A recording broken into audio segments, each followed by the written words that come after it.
মাওলানা তারেক মনোয়ার বাংলাদেশের একজন আলোচিত ইসলামী বক্তা, কখনো গায়ক আবার কখনো অক্সফোর্ড ইউনিভার্সিটির টিচার। এরকম বেশ কিছু মনগড়া বক্তব্য দিয়ে যেমন আলোচিত হয়েছেন, তেমন আবার সাধারণ মানুষের মধ্যে বিভ্রান্তিও সৃষ্টি করেছেন। সম্প্রতি একটি ওয়াজ মাহফিলে আলোড়ন তুলে তিনি দাবি করেছেন এবং সেই ফুতে নাকি এক দম্পতির কোলে ফুটফুটে বাচ্চা জন্ম নিয়েছে। এক অদ্ভুত দাবিটি মুহূর্তেই ভাইরাল হয়ে পড়েছে সোশ্যাল মিডিয়ায়।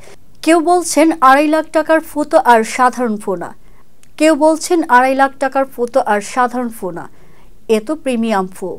আবার কেউ কেউ মজার ছলে বলছেন, এই ফু কি হোম ডেলিভারি পাওয়া যাবে? বিশ্বস্ত সূত্রে জানা গেছে এই ফু এর রহস্য এখনো উন্মোচিত হয়নি।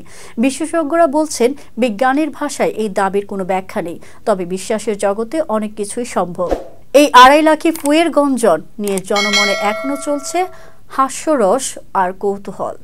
তবে তারেক মনোয়ার পরবর্তী মাহফিলে আবার এমন বিস্ময়কর দাবি করবেন কিনা, সেটাই এখন দেখার বিষয়।